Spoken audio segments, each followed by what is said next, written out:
Assalamualaikum warahmatullahi wabarakatuh. Mbah Sunan Sendang atau Mbah Raden Nur Rahmat, beliau adalah putra dari Syekh Abdul Qohar. Syekh Abdul Qohar sendiri, beliau adalah orang asli dari Baghdad, Irak. Beliau diambil menantu oleh Tumenggung Sedayu dan mempunyai putra yang bernama Nur Rahmat yang kita sebut sebagai Sunan Sendang sekarang ini. Terus kenapa kok bisa Sunan Sendang sekarang ada di sini? Ceritanya waktu dulu di Sedayu ada peperangan, beliau hijrah ke sini, ke tanah Sendang Dhuwur, ke Dukuh Tunon. Beliau bersama ibunya hijrah ke sini dan memulai dakwah Islamnya di sini. Beliau memulai dakwah Islam dengan lewat cara pertanian. Jadi pertaniannya beliau itu sangat subur waktu itu. Akhirnya banyak orang yang ingin belajar untuk bagaimana caranya agar tanamannya bisa seperti punyanya Mbah Sunan. Nah, lewat situlah Mbah Sunan itu dengan berdakwah Islam, mengajarkan Islam. Kebetulan dulu di sini juga mayoritasnya beragama Hindu. Jadi lewat metode seperti itu akhirnya bisa semua masyarakat yang ada di sini ikut ajaran beliau, yakni ajaran Islam. Terus kemudian sejarah masjid, kenapa kok terus kemudian ada masjid juga di sini? Setelah banyaknya pengikut beliau, akhirnya beliau itu diperintahkan oleh Sunan Derajat untuk membangun sebuah masjid. Karena tidak punya uang, akhirnya beliau disuruh untuk meminta masjid yang ada di Jepara, yaitu masjid ini yang sekarang ada di sini, masjidnya Ratu Kalinyamat yang ada di Jepara. Sampainya di sana diperbolehkan untuk membawa masjid dengan satu syarat, harus bisa dibawa sendiri tanpa pertolongan siapapun.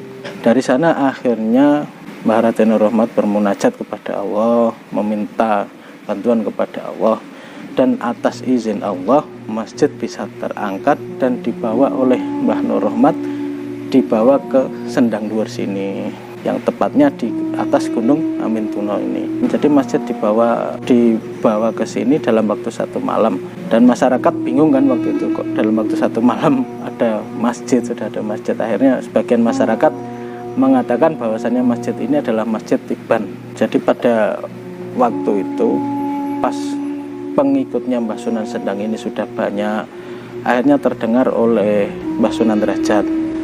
Setelah terdengar oleh Mbah Sunan Derajat, akhirnya Mbah Sunan Derajat berkunjung ke sini, ke Sendang Dhuwur. Gampangannya untuk menguji keilmuan bener toh nuwung sakti temen.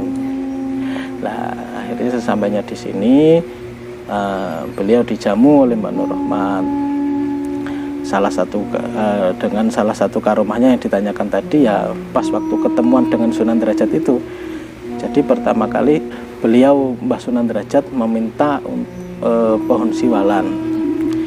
Jadi kebetulan waktu itu rewangi Mbah Sunan Sendang atau yang biasanya Abdini yang biasanya mengambilkan itu pas tidak ada. Akhirnya beliau izin ngerantos sekedap nggih Mbah Derajat, niki rewang kula tasik medal.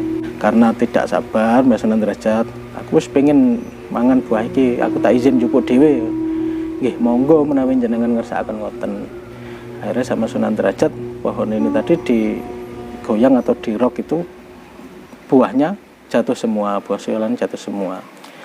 Melihat hal yang seperti itu, Mbah Sunan Sendang izin ke Mbah Derajat, ngapunten Mbah Derajat, menawi kados mekaten mangke buah-buah sing tasih alit, sing tasih enom niki kan telah sedaya, kula izin menawi kula pendhetaken ben saged njenengan milih.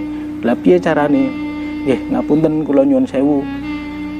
Bismillahirrahmanirrahim, pohon siwalan niki wau dilus. Akhirnya dengan izin Allah pohon niki ndilu ndingkluk ten ngene hadepane Mbah Sunan Derajat. Nah, monggo Mbah Derajat jenengan ngersakaken sing pundi, menawi carane kados mekaten niki anak turun kita sedaya tasik saged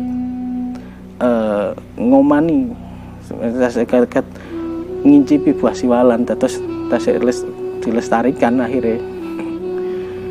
Oh ya lek ngono, tadi dari situ, dari beberapa kejadian waktu pertemuan Sunan Sendang dan Sunan Derajat itu, akhirnya Mbah Sunan Derajat itu memberikan gelar bahwa Mbah Nur Rahmat ini adalah salah satu wali Allah dan diberi gelar Sunan Sendang oleh Mbah Sunan Derajat.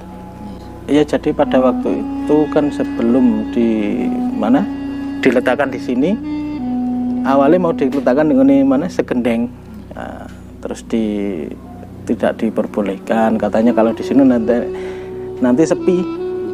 Akhirnya disuruh untuk menaruh di atas gunung sini karena bakal rame kalau di sini. Kalau Mbah Sunan Sendang sendiri, kalau wejangannya yang mungkin ya sudah umum ya, sudah masyarakat luas tahu. Mlaku marang dalan kang bener, ilingo marang wong kang samburimu. Jadi intinya kita disuruh untuk selalu berjalan di jalan yang benar. Kemana kalau kita sudah benar, kita sudah mendapatkan nikmatan, kita tidak lupa dengan orang yang ada di belakang kita, yakni ya harus bersedekah, harus menolong orang lain yang di bawah kita atau di belakang kita. Ibu, saya Mas Irfan. Assalamualaikum warahmatullahi wabarakatuh.